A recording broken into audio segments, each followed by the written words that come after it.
नमस्कार। हम गीता के प्रथम अध्याय के श्लोकों का शब्द सहित अर्थ समझ रहे हैं। आशा करती हूँ कि आप सभी समझ रहे हैं। अगर आपको किसी भी तरह की जिज्ञासा या प्रश्न है तो प्लीज कमेंट बॉक्स में डालें। आपकी क्वेरीज या समाधान देने में मुझे प्रसन्नता होगी, क्योंकि सीखने का सबसे अच्छा तरीका यही है कि दूसरों को सिखाते हुए आप स्वयं सीखते चले। इसे ही हम एनरिचमेंट कहते हैं। आप मेरे द्वारा इनरिच होइए और मैं आपके द्वारा।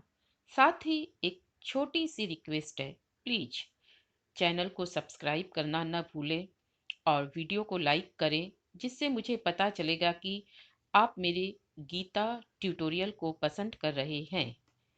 अब हम श्लोक संख्या 9 की आवृत्ति कर उसका अर्थ समझ लेते हैं। ॐ नमो भगवते वासुदेवाय। ॐ नमो भगवते वासुदेवाय। अथ प्रथमोऽध्याय।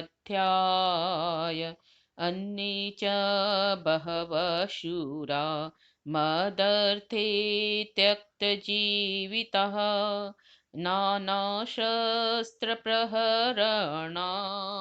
सर्वे युद्धविशारदः। इसके पहले 8वें श्लोक में दुर्योधन आचार्य द्रोणाचार्य को अपने पक्ष के प्रमुख योद्धाओं का परिचय देते हैं। अब कहते हैं, इन प्रमुख शूरवीरों के अलावा और भी बहुत से शूरवीर इस युद्ध क्षेत्र में आए हुए हैं, जो मेरे लिए अपना त्याग करने को तैयार हैं। साथ ही वे अनेक प्रकार के अस्त्र शस्त्र से सुसज्जित हैं। सभी अपनी अपनी विद्या में पारंगत हैं। यहाँ हम थोड़ा सा अस्त्र और शस्त्र का अंतर समझ लेते हैं। शस्त्र हाथ में रखे जाने वाले, जैसे तलवार, गदा, ढाल और त्रिशूल, इनको शस्त्र कहते हैं। अस्त्र बाण, गोला आदि छोड़कर या फेंक कर व्यवहार करने वाले उपकरणों को अस्त्र कहते हैं।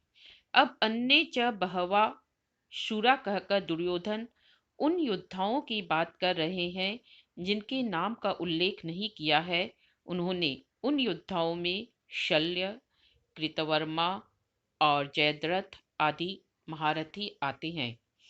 अन्य दूसरे, बहवा बहुत सारे, मदर्थे मेरे लिए, फॉर माई सेक, त्यक्त जीविता अपना जीवन त्यागने, शस्त्र वेपन्स नाना अनेक प्रकार के, प्रहरणा धारण किए हुए, युद्ध विशारदा युद्ध में निपुण। आज की कक्षा को हम यही विराम देते हैं। अगली कक्षा में श्लोक संख्या 10 को हम अर्थ सहित जानेंगे। तब तक के लिए धन्यवाद।